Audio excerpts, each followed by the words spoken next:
Good morning and welcome back to My Dad's a Lawyer, a podcast about life, law, and other stuff. I'm Noah, son and lawyer. And I'm Brian, father and lawyer. Actually, you know what? I want to put dad in there because, you can be a father, but it takes a lot to be a dad. Dang it. Okay. All right. So now we're officially dad and lawyer. And Noah, it is great to be back. It's been a crazy busy summer, and Yes. we've kind of fell off our recording schedule, but we're going to get our butts back in gear. Yes, we've So had good we've had morning. some posts go out, but not full Yeah. episodes really. Yeah. Yeah. So, yeah, that's what's been going on. In fact, quite a lot. The past 3 weeks have been quite busy in the Mittman household. Yes. We've had a bachelorette party, we've had a bridal shower, we've had an engagement party, and not all the same kids. And we've had all different kids in the house and tents in the backyard and multiple dogs. It's been, your mom and I are finally resting after about 3 weeks. And throw in a me Oh, moving. yeah, yeah, yeah. So Zoe, who's getting married in October, had her bachelorette party, and this is like really cool. Um, so you know, bachelor and bachelorette parties have become this like major thing. We won't get into that right now, but they were trying to decide where to go, and the big places to go are Vegas or to Nashville or to New Scottsdale. Mexico, right? And they ended up actually going to Portland, Maine, and having an unbelievable time. And it Yeah, turns out it's actually a destination for bachelorette parties. Who would have I thought? know. I know. It's one of those like coastal beach towns. You could hike, do yoga, go on a boat, get good food. So it That's all what they worked out. did. They would have done the same thing in any other city, so I'm glad they did something more low key. It was Yeah, and nice. then the following weekend we had a giant tent in our backyard and a bridal shower, which was quite a lot of fun. Other than you fell off. You were supposed to bring the groom back a little bit earlier, but you were running a little late. I wasn't given a time frame. I was just told to bring him back, so I brought him back. Nice.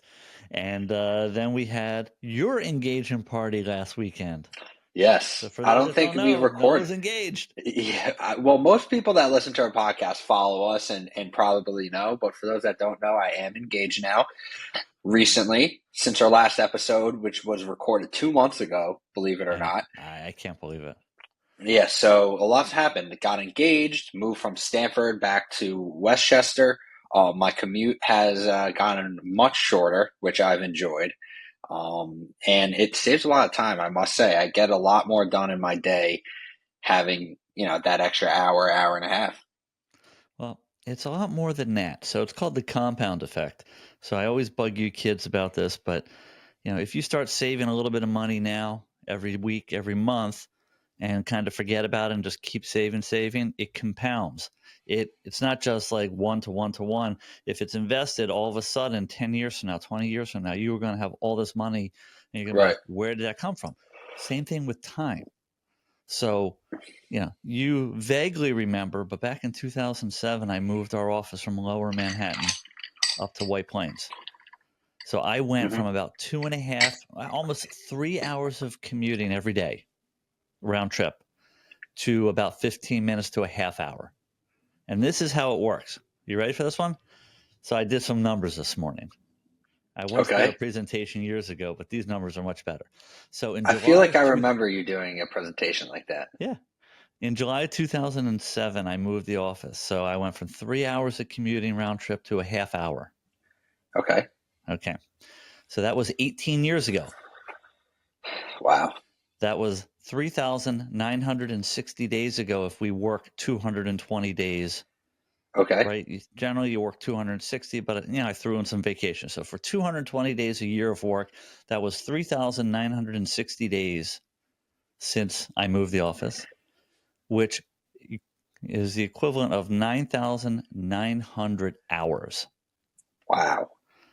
which comes out to 412 days. So you gained a whole year. Just over a year in the last 18 years. Think about that. An entire year of my life not sitting my ass in a car or on a train, just going back and forth. Right. And remember, 18 years ago, we had iPods or not even iPods, right? They just came out in 2007. We had like Walkman, right? Right. Headphones and a cassette, something like that. We had PDAs, the little phones were just, coming out. And that was about it. Newspapers and magazines. I know I don't want to say what we're going to get into it for the old guy question, but I was going to mention MapQuest. Yeah, we'll get into it. But the important thing is this, is especially in this day and age with a lot of hybrid work and homework, you know, I don't want to say people don't appreciate the commute, but you got to understand what it is. And you were only, without traffic, 20 minutes away. I know, but rush hour traffic, it took me an hour to get home every day, half an hour to get to work, so that's an hour and a half in my day, whereas now it probably takes me 20 minutes round trip. And so if you save 40 minutes a day, so here's what's going to happen. All right, 40 minutes a day, and you work 220 plus. You're already saving in a year alone. Let's see what that's 1,800 divided by 60. You're going to save 146 hours of your life not commuting in the Wow, first year. that's a lot. And I've Which had a lot means, more time to do stuff. right, it means in your new apartment that you're sitting in, you'll be able to do more things that your future wife tells you to do. Yes. And for those that don't know, I'm gonna work on the background, but I just moved in, so it's very, very fresh. So we moved the podcast studio to the guest bedroom. Nice. Very, very nice. But yeah, back to the time saved. I mean, I've lost almost 10 pounds, and I think a big part of that is, I mean, I guess it's indirectly tied to the commute, but because I have all this extra time, I could meal prep, I could work out, I could go for walks, go to the sauna, prepare healthier meals, so it It's all works just out. better use and more deliberate use of your time. I Right. got to attend all your, lacrosse and football games and do all those things because I had the time and ability. Exactly. The lunatic dogs just came home. I hear them in the Oh, background, oh so boy. you guys They might see might make an Stella and Sadie. appearance. Yeah, All they might right. make an appearance for their cookies. Watch All out. right. Well, let's move on to the Yeah, old guy there's mom. question. Shoot. Oh, I hear mom. Oh, hello, Stella. Aw. Here you go, Sadie. And one more for Stella. Ow. Okay, now get down. So back to our old guy question. Okay, shoot. How did you find your way around without GPS or Google Maps? We used maps and atlases. Yes. So when you did a road trip prior to, well, first off, there was the first like real internet thing was called MapQuest, I remember right? MapQuest. You could put in the details, it would give you directions, and you would print it up and bring it with you. And if Okay, you missed the turn, you were screwed. but before MapQuest, you had actual maps. In fact, they used to call it a TripTik, and Okay. so AAA, the American Automobile Association, was everywhere. And if you were planning a trip, let's say we were going to do a family trip and drive up to Maine, we would go to the local AAA office and get the TripTik for Maine, and they would give you a series of maps, for New York, Connecticut, New England, all this Right. stuff. And they would give you some routes, and then you would like open up the map and you would actually look and try to figure out where you were going and what was happening. And for those that were inclined towards map reading, such as myself from my Boy Scout days, they called it orienteering, right? So you have a compass and a Okay. map. I could like look at a map and be, kind of understand the road, but if there was traffic, be like, oh wait, I think there was another road we could go to. You'd break out the map, right? So I do have a really funny story about that. So in the Okay. like early, like I don't know, like late '90s, early 2000. God, no, you weren't even born yet, so it has to be like the mid Early '90s. 90s. Yeah, your mom and I went up to. We used to go to Vermont every year for a bunch of years, and we were coming home one time, and we would drive through some on the highway in the Bruckner Boulevard in the Bronx, and then we would, get into the city and get into Brooklyn. Okay, so the Bruckner Boulevard was closed, and it took us off into the heart of, at the time, a really bad section of the Bronx. Okay. And I'm like freaking out. I'm like, I don't know where I am. I don't know what's going on. And like, I'm all worried we're going to get carjacked, all this crazy shit, right? So your mom breaks out the map and it's on like the dashboard. I'm like, put that away. We're going to get carjacked. Put that away. Because people are going to know that you don't know where you are. Right. Now, obviously, your car is telling you to do all different things. Waze is telling you to do stuff, Yeah. but you actually had to pre-plan a little bit. You couldn't just put an address in and go. I know. Isn't that a luxury? That is a luxury, So, and trust I me, don't it is really one that I like. I don't really remember maps, but I remember MapQuest, and I remember mom not whenever she would get lost, she wouldn't be able to find her way back to the MapQuest route. Yeah, well, that's your mom has trouble with GPS today too. Yeah. It's pretty funny because like every car, like one of the things we did is we made sure we had an atlas, which is like a book of maps in the car, Uh-huh. Right. just in case. But yeah. Well, times are different. Now you just plug your phone into the car and you go. Oh yeah. And if there's traffic, it tells you how long the traffic is. Exactly. All right, let's move on to the next topic. Unfortunately, you have had some knee issues, which has not affected your ability to play racquetball or golf, but maybe hampered your ability a little bit. Yeah, so I want to talk about this because you're a personal injury attorney. I have a disability law practice, and we know what it's like with all different injuries within our business. But I think that people in general don't think through because hopefully they haven't had an injury or an accident. Like what is it like to deal with a injury or an illness or an accident? So this wasn't a particular accident, but I've had knee problems over the years, but they've always gone away. And for some reason, about now 6 weeks ago, maybe 2 months ago, I'm working out, I'm playing racquetball, I'm golfing, and as you said, I golfed a couple days in a row, walking the course. I then played racquetball for a couple hours, and I probably did like a lower body lift in a course of like 5 days. Okay. And my knee was bothering me, but you take some Advil, a little bit of ice, stretch it out, it always goes away. This time I had this like sharp pain, it wasn't going away.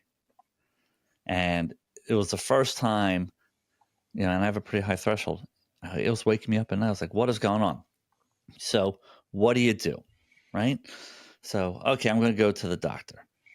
So this has now been 3 weeks since I went to the first doctor.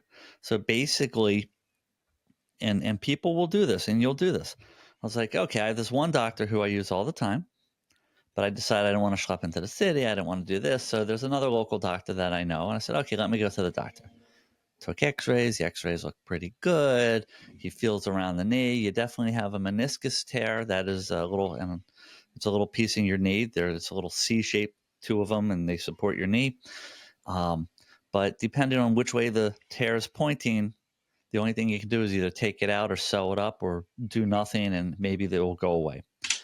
And so he didn't want to do anything else. That was it. I was like, okay. So for about 2 weeks, I rested, I iced it, I took some prescription anti-inflammatories, and it just kept getting worse and worse. I'd be driving, I'd be sitting here, I'm in pain right now. So I finally bit the bullet and went to my guy, Dr. Plancher. Let's go. And again, he basically diagnosed the same thing, did his x-rays, sent me for an MRI. So again, this is the process. And as we all know, right, it was easy for me to get into the doctor. Right. Saw the doctor. He did the x-rays right there. But now I have to get an MRI. So this is on a Monday. Did you get the MRI? Huh? Did you get it? I got the MRI on the Sunday okay. after the Monday, this past Sunday. So it took me almost a week to get the appointment. I could have had an earlier appointment if I wanted to schlep all the way back into the city or whatever. Go get my MRI. And, I get a call from the doctor yesterday. So 1 week from seeing the doctor's office emails me basically and says, hey, are you available for an appointment this week at Friday? Great. I'm going to go see him this Friday. But from when I saw him until I'm going to see him again, it's 2 weeks almost for him to tell me what's going on. So here's kind of what I'll call pro tip. Every doctor you see, you get access now to your electronic medical records, including x-rays and stuff like that. So I got access to my the MRI place, right? I said, hey, look, Okay. I'm entitled to my records. I want to see this. And I was able to go get it. And let's see if I can bring it up here for you. Do you know how to read an MRI? Or do As a they matter of mark it for fact, you? I can because I've been doing this for 30 years, but this is actually pretty cool.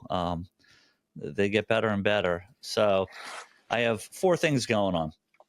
I Oh, have a wow. meniscus tear, so you can't really see it, but there's a little tear in here. I don't know where it's sticking or what it's doing, but that's what's happening. I have what's called an MCL sprain. So on the side of your knee, on the inside, this is your medial collateral ligament. They call it a sprain. It could actually be a little bit of a tear, but it's basically inflamed, and there's probably not much you can do other than rest. Right. And then I have what's called chondral wear. So you can see these little black spots here. Uh-huh. Basically, at this point, my how do I stop this sharing piece? Basically, at this point, my cartilage in certain parts of the bone are completely worn away. So when you have bone on bone rubbing, that's where you get the pain and stuff like that. And I did what anybody else does without having seen your doctor yet. I went to Dr. Look it up. Google. Yep. Right? Which is probably, pro tip, not a good thing to do. No. But let me put it this way. It is a good thing to do if you know that it's going to give you a range of options so you can have a Right. good conversation with your doctor.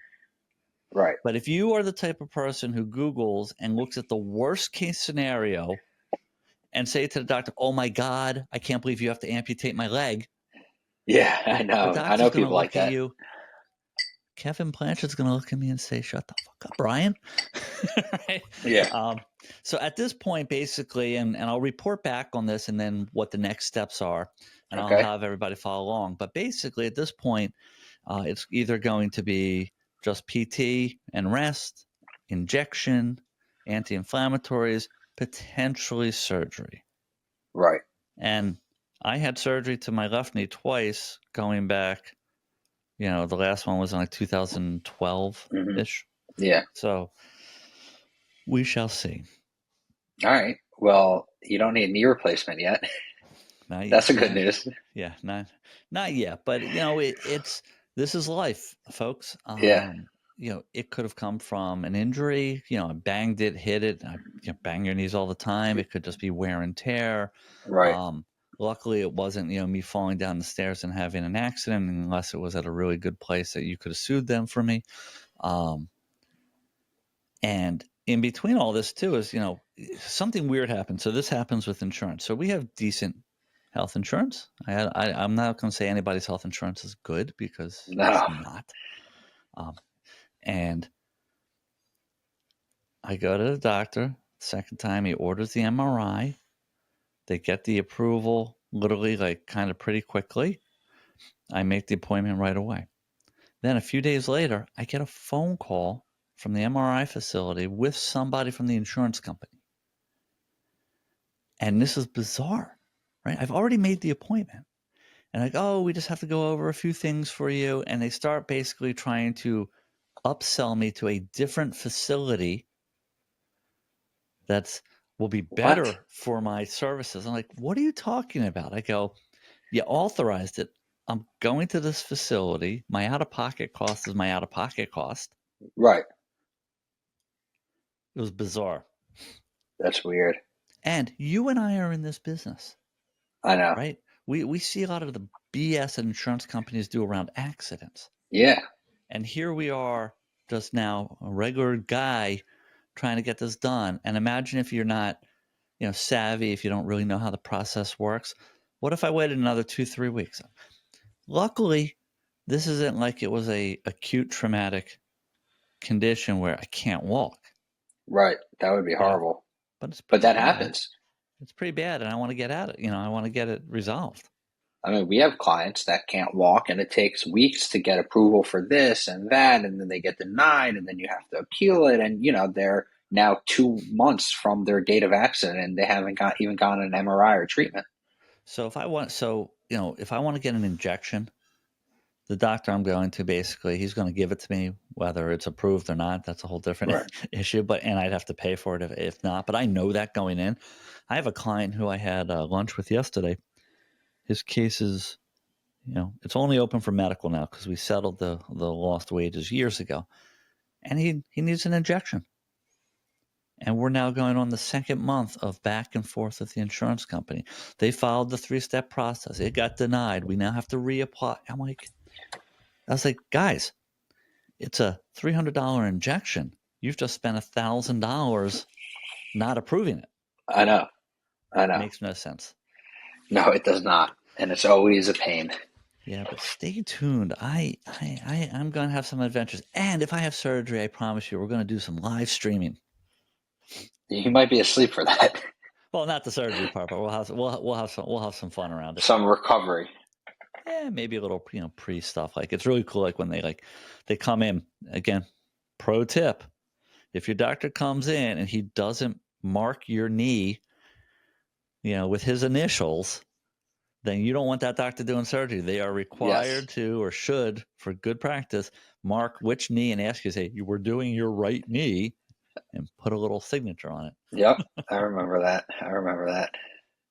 Imagine having surgery on the wrong body part. I'm sure it's happened many times. It happens. All right. So, kind of some weird stuff going on out there. As we know, if you watch the news, there's just a lot of weird stuff going on. But I've actually stopped watching the news, and I've enjoyed life a lot better. Oh yeah, I take it in small doses.